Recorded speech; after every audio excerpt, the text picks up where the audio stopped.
we can get started. Cool. Awesome. Oh, I can actually also see that there's if there's people joining, yes or no.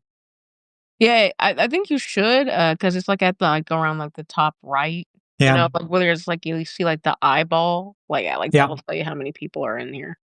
yep. So let's hope that there will be more people joining still. Yeah, usually, like, these streams don't really have, usually, like, these streams Oh, kinda get, there's more and more people, like, towards, like, the yeah. end, and it's, like, sort of, like, the max amount of people, so, you know, Okay, people start coming then in, people might come in late or in the middle, but, like, they kinda just cycle in how they come in. okay, cool.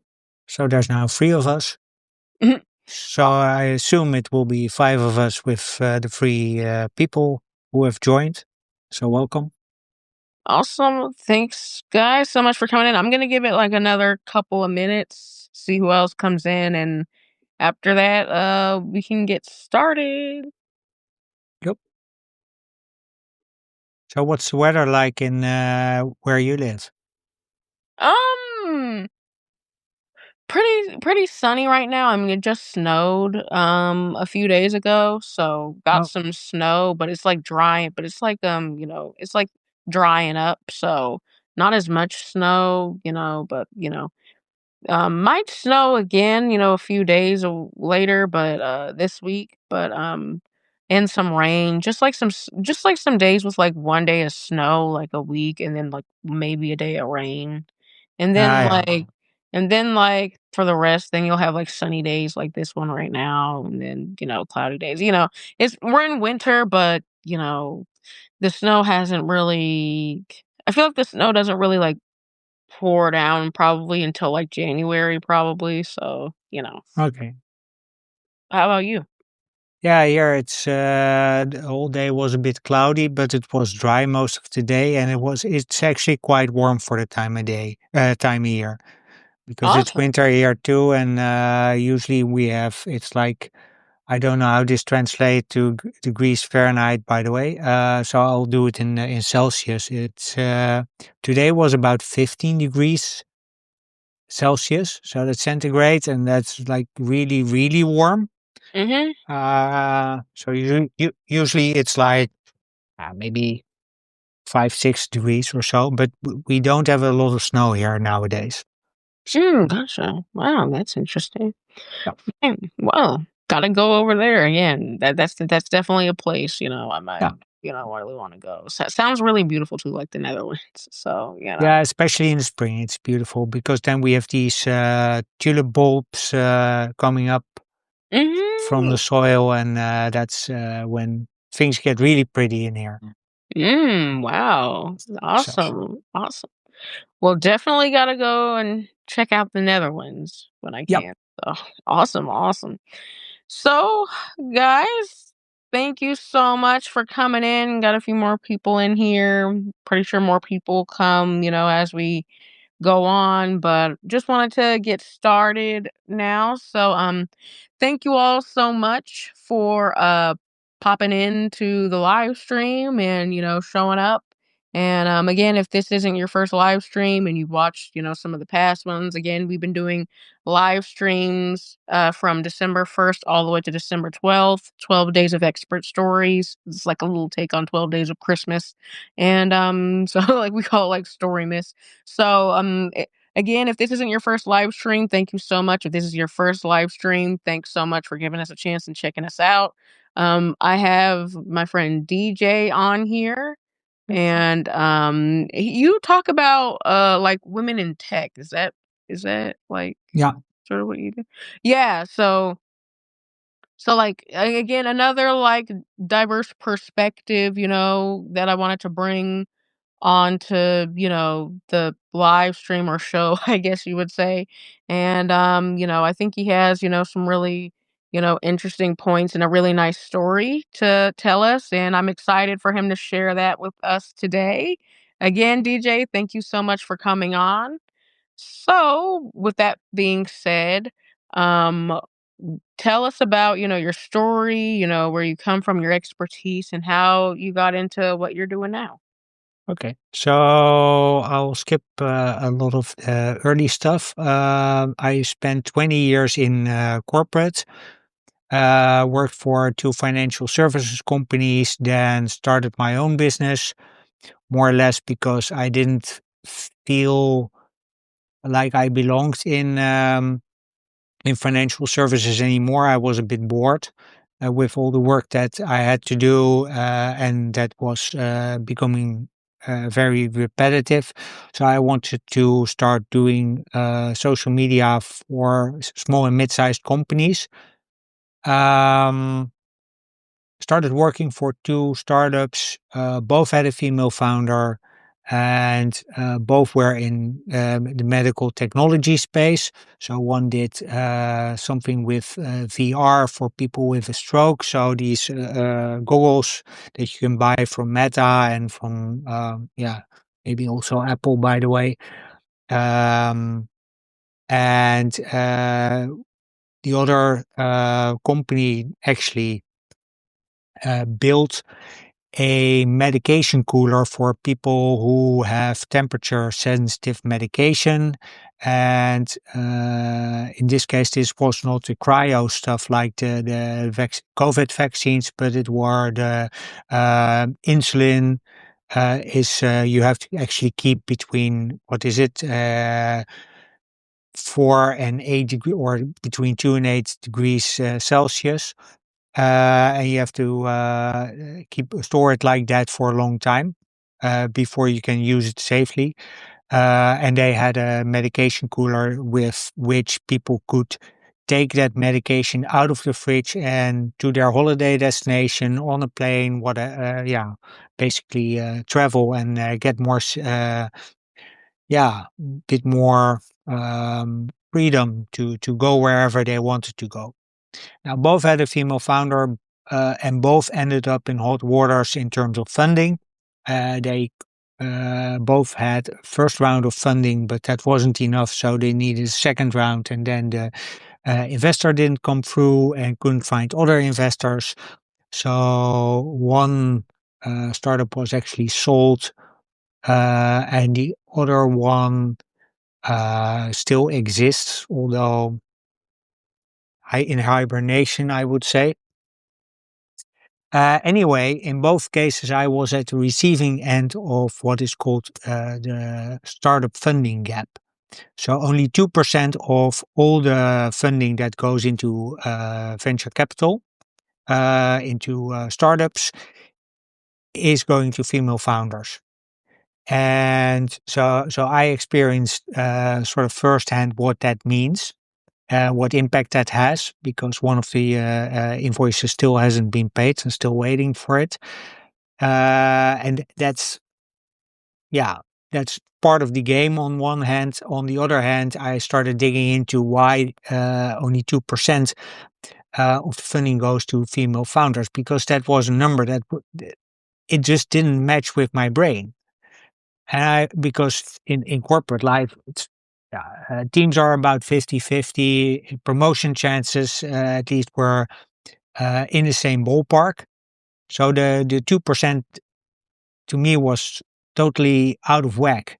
And I started the podcast Women Disrupting Tech to essentially investigate, research the problem, where it comes from, why we are where we are, and how we can solve for it, how we can get a more equal funding landscape.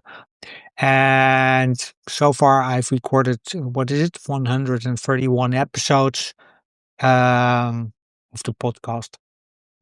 And I'm also building an app that gives female founders feedback on what to look for, how they can match their pitch deck with the expectations of the investor, and coach investors on the other hand to basically look at the real business case that is presented to them. So yeah, that's basically what I do right now, and we can go into all the causes for the funding gap and all the observations I've had so far Yeah, later. yeah. Yeah, so that's really interesting. So, yeah, like when it comes to well, when you were talking about how like only 2%, female founders, get, like that, get like the funding and like investment that they need. Like, have you found, why is that? Have you like found like the specific sort of more, about why that is, throughout your career? It's well, there's a couple of reasons. Most important one is bias, and that's not to say that bias is bad, but it's how bias plays out. And bias is in part it's instilled in us. So how we look at women is different from how we look at men. It's just the way it is. So if women look at women, they look at women differently than men look at men. So that's in itself is not a strange thing, but it has all sorts of outsized effects because if you look at the population of investors, it's predominantly male, and because so venture capital sort of started to really come onto the radar in the 1990s, and then there were tech was mostly male dominated, still is, but less so. And as a result, most of the solutions that got traction at that time and that are the basis for the models that the investors use to see if something will be successful, yes or no, are only or are also skewed towards that male dominated performance domain. So whatever they built in the past must be successful in the future or things like that. So that's one. The biggest cause, however, is that women, uh, especially female founders, are a very small minority compared to the men in the tech domain. It's just the way it is. And that is because women don't have role models of women who have succeeded. And like men need role models for their journey, women need the role models too. But the role models, and that's what I found in my research, work both ways. So it's not only the women who don't find inspiration, it's also the men who are investing in them who don't have sort of an idea like, oh, this woman can actually be successful because I have like 10 cases lined up where I put my money or where friends of mine put their money into a female founded startup and got 10x, 100x, 1000x returns. The stories are just not there yet. And I expect that to change over the coming, what is it, 10 to 15 years. So, but then role models play a big role, both towards the women's side to inspire them and also to the men's side to show them, hey, this is really possible. Wow, wow. Those are some great points that you just laid out right there. Um, I never really thought about it like that. So, like, obviously, and like you said, like the bias, is just, there because, kind of just is what it is, the Mhm. world we live in. And like you said, it's like a male dominated sort of space. So it's hard, it makes it already harder for women to sort of get the investment, that they need. But, Yep. like you said, there's other factors, like role models, seeing other women do it. And also, again, does, like, building, like, those connections also sort of hurt women because, like you said, it's like if it's like a male, it's just sort of, like, oh, your buddy or someone like that you probably know in the tech space already. It might be easier to get funding that way, whereas with women, it could be harder to sort of, like, build those connections and things like that. Yeah, that's also something that plays a role, and it's actually it works in that women not only not have as many connections, because that is something that is solvable, let's say, because you can actually just connect people warm, and then at least they have the connection. If that gets to a funding stage, is a different thing. Um, but there's a sort of double whammy here in place. One is most of the networking events for startups takes place, um, let's say, late afternoon, early in the evening. So that is also the point that many women have to take care of children, have to take care of elderly, have to bring their children to sports, to let's say extracurricular activities, etc. Have to put food on the table, so they can't join. So as a result, they don't have the network. So it makes life a lot harder, and it's something that at least in the Netherlands we're trying to really address. Like either organize the event later in the evening when there's no more conflicts, or organize it earlier in the afternoon when women can actually join. So Wow. that's hopefully that will help. Jury is still out there because it's something, a realization that has hit like last year or so. So yeah, networking is an interesting. There's a lot of opportunity still there to improve. Gotcha. Wow. Wow. Well, then talk to us, more about, like you said, your app and things like that. And, just, like how you're, still, trying to, again, other ways, you're helping women sort of like combat that, Yeah, to get, more venture capital and things like. yeah. So the app is sort of predicated on the idea that um, there's a couple of things going on. This is where bias plays in again. It's that if you're a man and you don't know what menopause or perimenopause is, and haven't had any women around you that have experienced it yet, you're like, oh yeah, it must be a huge problem. I don't know anything about it, so I'm not going to invest. And I call that I will not be a buyer for your product, therefore I cannot invest in it. It's in some cases I understand it because you want to know what you invest in. Um, on the other hand, a bit more open-mindedness would go a long way because there's, I think, female health. If we close the women's health gap, there's numbers from, I believe it is McKinsey, that say that we can increase our GDP globally by 12.5% yearly. So every year we can increase our GDP as a society, as a global community. We can increase our GDP, our output, our productivity, our income by 12.5%. So it's not that there's no upside here to be gained. So what my app is trying to do is help female founders present their stories in a way that make it more appealing to the men to invest in. So they also explain a lot deeper what the problem is really about and what the pain really is.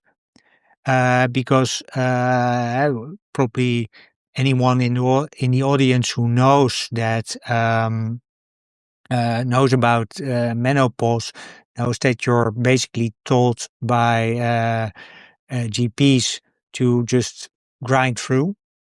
It's just a phase of life. It will pass. Yes, it's sometimes hard, but hey, that's it. That's life for you as a woman.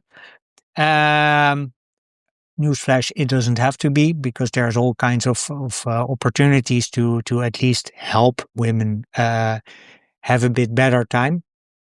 But if you are able to tell that story a bit more in a way that it hits closer to home for an investor, they are more likely to invest, and because they're more likely to understand the pain and understand therefore the solution that you bring to the table. So that's one side of the app that I'm building. So to help women tell their stories. And on the other hand, it's about educating investors. Hey, these are problems that are worth solving, that are important. And even though you are not experiencing the hot flashes and all, your wife, who's laying next to you in bed, will at some point, with 100% certainty, experience this. And you want to, yeah, at least give her as best an experience as you can possibly give her. And this product may be a way to do that, or this service may be a way to do it, because there's still a lot of data that we need to get on how exactly perimenopause and menopause, how they play out, how menstruation works. We still don't know awful lot about that. So yeah, it's on the one hand, it's helping women tell their stories. On the other hand, it's educating investors with those stories and also with the contents of the podcast about the opportunities that are there for them to improve their investment performance. Gotcha. Awesome, awesome. And also for the app, is it also sort of, like interactive as well, where, it's just, a Yeah, place ba- for ba- and yeah, basically how it works for the founder is that you upload your pitch deck. So the PowerPoint that you use to present your business case to investors, and then you get feedback on, hey, is this is missing? Is that on purpose? Maybe you need to tell this bit of the story a bit more because this might land not where you want it to land. And the other interactive part, besides getting that feedback in your mailbox, is on for the founders is getting free warm connections to investors who actually do invest in your space. Because that's another thing about access. So you can have all the access of the world to networking events. If you go to the wrong event or talk to the wrong investor, he or she is not going to invest simply because you're not their stage, not their geography, not their vertical, not their thesis. And so the app also helps with that part of the journey. And for investors, it's mostly the other side of the screening process. They can also upload um, the same pitch decks and then get tips on, hey, these are questions you need to ask based on this deck. So you can actually get a better feel of what is really behind this. And also in that sense coach the person at the other end of the table, coach them to tell you the real story that's behind the problem that they're solving. awesome. Wow. This sounds like an amazing app. Like I never definitely like extremely different than like anything I've really even heard of before. So I love how you're sort of like, attacking everything, with that app and sort of making it a space where women and, investors can sort of, come to like a middle ground and, try and, get more of that capital in there. So Yeah. that's such an awesome, awesome like idea too. Like where did you get the idea to even like do the app? Well, that's a long story. I'll keep it short. By episode, I think 75, I was because I had 75 transcripts, and I was like, okay, I have to actually do something with this data. But what am I going to do? And back then, I was still in the phase like, okay, what can I do? Yeah, I can do the podcast. So that's one thing. So that gives them a platform to tell their stories. That also gives investors a platform to listen and also to present themselves. Because I've also had investors on the podcast, but I didn't think there was much more of a role I could play. And then I did a study trip in Silicon Valley last year. And then I spoke to a couple of people there, and they said, yeah, but what if you take away all those limiting beliefs for yourself that you don't have the money, etc.? What would you want to build? And I was like, well, I would like to build a sort of venture capital firm that solves this problem, that actually has equal opportunities for men and women, doesn't look at gender, doesn't look at ethnicity, doesn't look at religion, doesn't look at sexual preferences, what have you, but just looks at the core of the idea and the core of the problem and the quality of the solution, and then says, yes, this is worth investing in. So I wanted to sort of debias the investing process with that. And then earlier this year, I spoke to a couple of people from a startup here in Amsterdam, and they said that they had built within 2 weeks an app that helped them screen their management meetings for biases and for biased behavior. So women getting interrupted much more than men, um, women not asking questions that maybe they wanted to, but felt like, hey, maybe do that sort of outside the meeting, whereas they actually had a valid point, or not pressing through on the points that they had. And I was like, okay, but that how much time did that take? 2 weeks. So for 2 weeks full time. And I was like, okay, if they can do this in 4 weeks full time, I should be able to build something similar based on AI and based on the data that I have. By that time, 125 episodes recorded. And I was like, yeah, why not try? So I went on to the tools that are out there, like Cursor and Lovable, and testing them out. Meanwhile, the vibe coded, as it's called, a prototype in Lovable, and I'm still building on that. So that's a bit the short of it. Wow, that's so awesome. And, talk more about, like, your podcast too, and, sort of, your all the episodes and stuff, and, how did that start, and, where is it going, and, how are you enjoying it? Oh, the podcast is I think it's a lot of fun to do. That's one.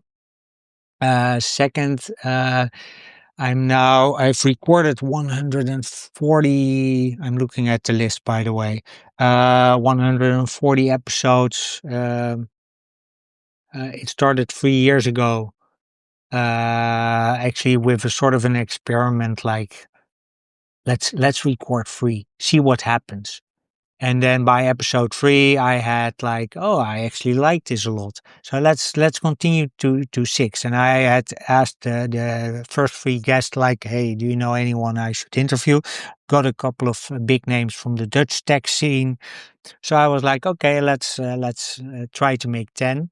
And by 10, episode 10, one of my guests had given me my theme to make myself obsolete in 10 years. So that's 7 years from now. So that's yeah.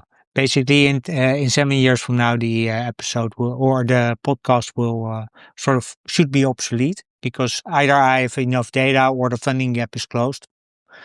That last bit is probably a bit ambitious, but the at least at that point there should be a good app that helps women find good quality and equal funding. So that's also how the podcast app, all the transcripts are fed into the app to actually make sure that all the advice that women get, because there's a lot of chat GPT parts that can do essentially the same as what I'm building. But there you get like really generic answers like, oh, you're missing traction, without defining what traction could be early stage. Because if you're really early stage and you have an idea, traction could mean that people are like, hey, that's interesting. Um, when is your can I subscribe to your emails so I can be there when the app actually is published? That could be traction. Whereas if you're a later stage, you actually have to have sales and revenue. And but that's for later stage. But if you don't give that context, people start using ChatGPT and it will give you any answer or applaud you on any answer or anything you put in there. So it doesn't give direction either. And so that's in part where all the transcripts come in, to really give detailed advice on, okay, this is what it means. This is how you show it in and this stage. Awesome. Wow. And speaking to that, building the app, like you said, what you're doing with, sort of, the transcripts and everything and sort of, building it, making sure it has the context it needs. Mhm. Um, like how like what stages are you in terms of, building the app? Is it like finished or is it like No, no, no. very still? No, it's still building and prototyping and testing it one on one with founders to make sure that I have a proper beta to release probably in a few weeks. Awesome. And like what's gonna be like have you decided like on a name for the app or Fundcoach.ai. mm, So I have claimed the domain, haven't made a website yet. So I'm also building or asking Lovable to do that for me. So awesome. And like are there also gonna be like videos on it? Are you gonna have like some of your podcast in like, maybe yeah, some podcast episodes yeah. in the app? So most of the or almost all of the podcasts are audio only. Actually, on Thursday there will be an episode out on strategy and why it should fit on a post-it. That is video, but most of them are audio. So the audio transcripts or the audio podcast will be on the site as well, so people can actually listen to the episodes there. Um, you can also find it on the podcast on Spotify and Apple, by the way. So that's where people can listen. Wow. I love it. I love it. And just, overall, well, it seems like you really do have like something like really interesting and cool going on with that app and everything and the podcast. So like out of all of that, like what led you to, being on Substack? Actually, I was a bit fed up with emails and cold emailing people and getting no one on my mailing list. And I was like, well, let's try Substack, build a presence there, see what it brings. And yeah, that's basically how I ended up on Substack. I think about a year, no, maybe even longer, year and a half ago. So far, and it was like really slow. I'm trying to figure out what the rules of the game are still. So there's still a lot to be learned on how Substack works. Gotcha. Awesome, awesome, awesome. Well, glad that you're on here to be honest, because again, like that's like a I really like, like your perspective on things because this is just, really different, than, I guess like it's just like a different conversation than anything I've had with anyone else on here, so it's unique, so, I never, Yeah.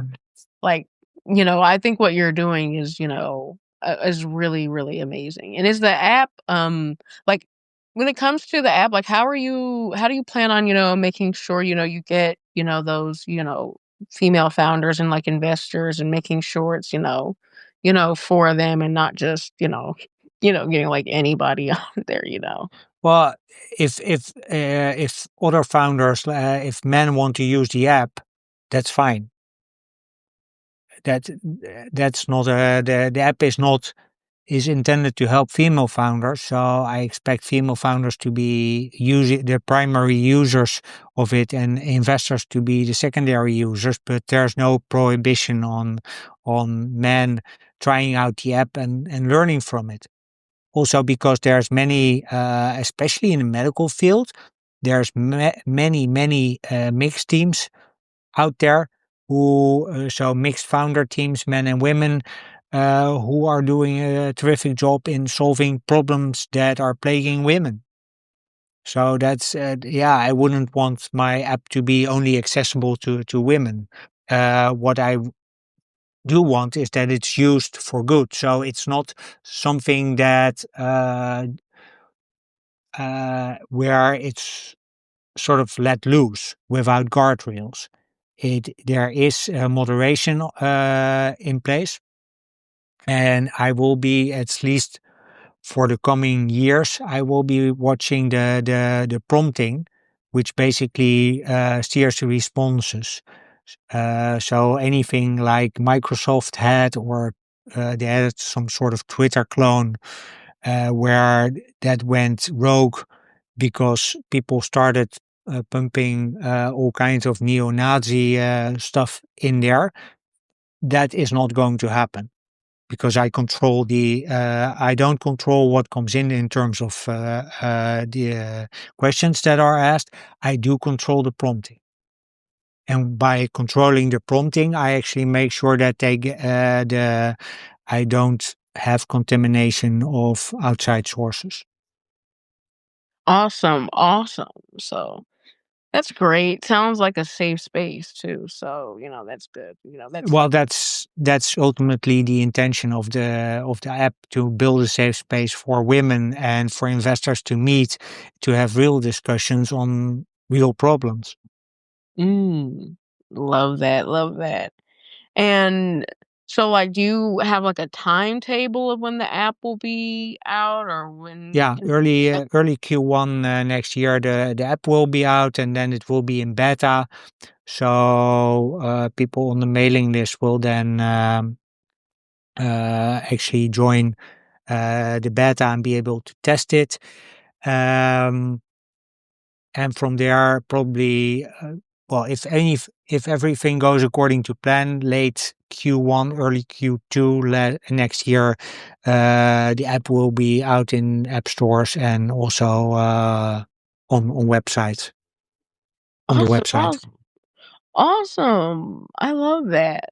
And like for like Substack, are you also like posting sort of like your like podcast also like on your like Substack channel Yeah, as well? And are you also like writing stuff, sort yeah. of or whatever? So every Thursday at what is it, 10 a.m. Eastern, podcast goes live. There's a blog associated with it, with details of about the episodes, what it is about, who the guest is, but also my own observations. So there's a blog on that.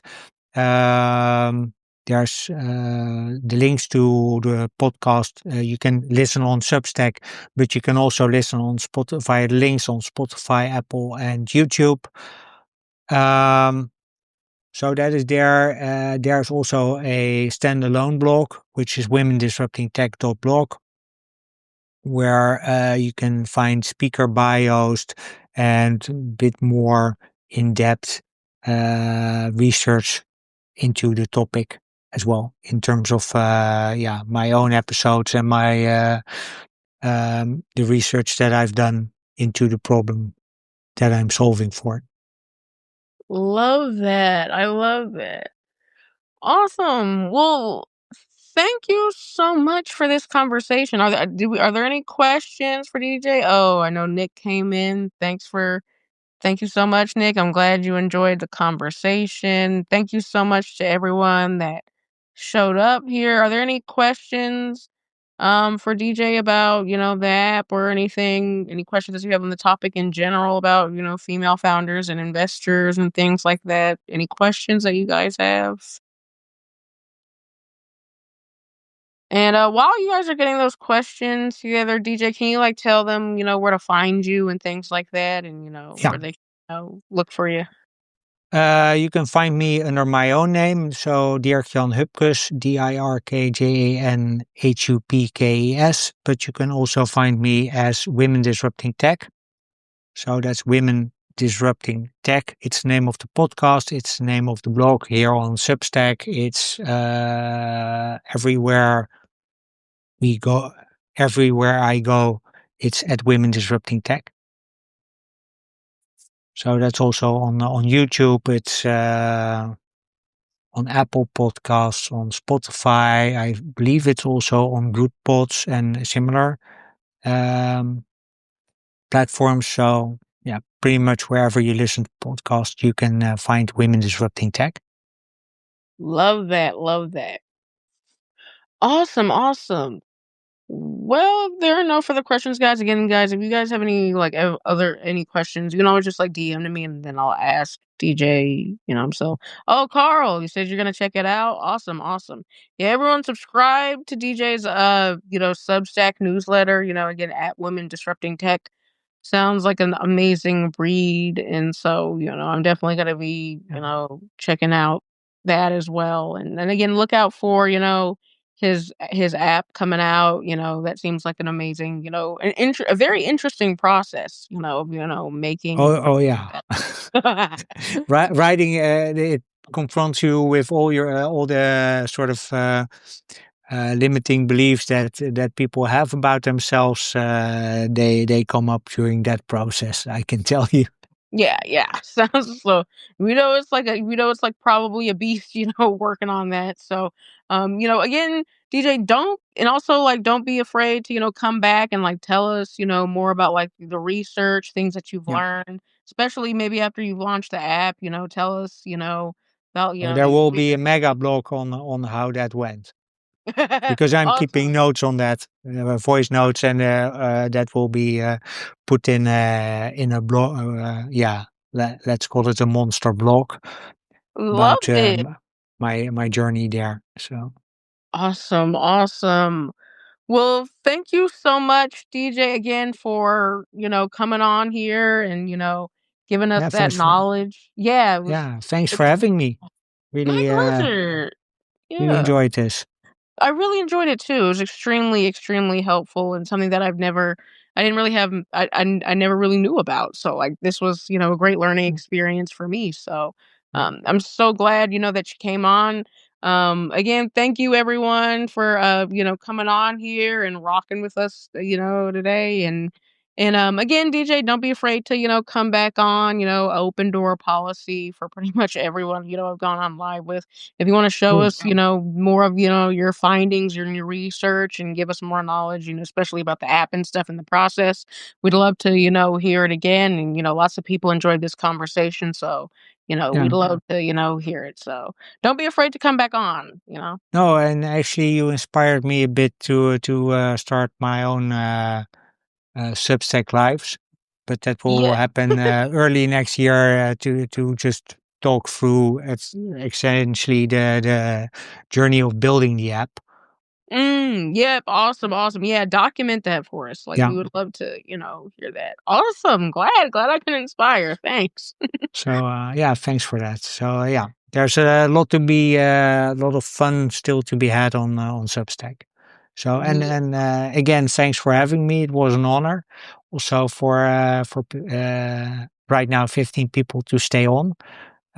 So thanks for listening to my story. If you have any questions, feel free to reach out via DMs, chat, what have you, and on here on Substack or elsewhere.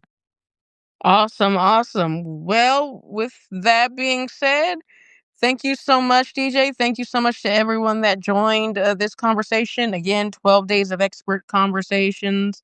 Just got this one with DJ, another great conversation. Got some more conversations coming up again, December 1st through December 12th. We're in like December 8th or 9th, I think. I think I might have lost track at this point, but it's It's been 8th.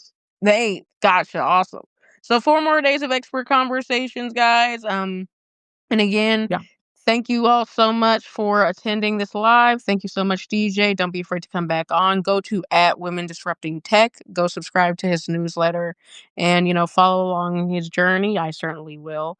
And we'll see you guys next time. Okay. Thanks. Thank you. Bye. Bye.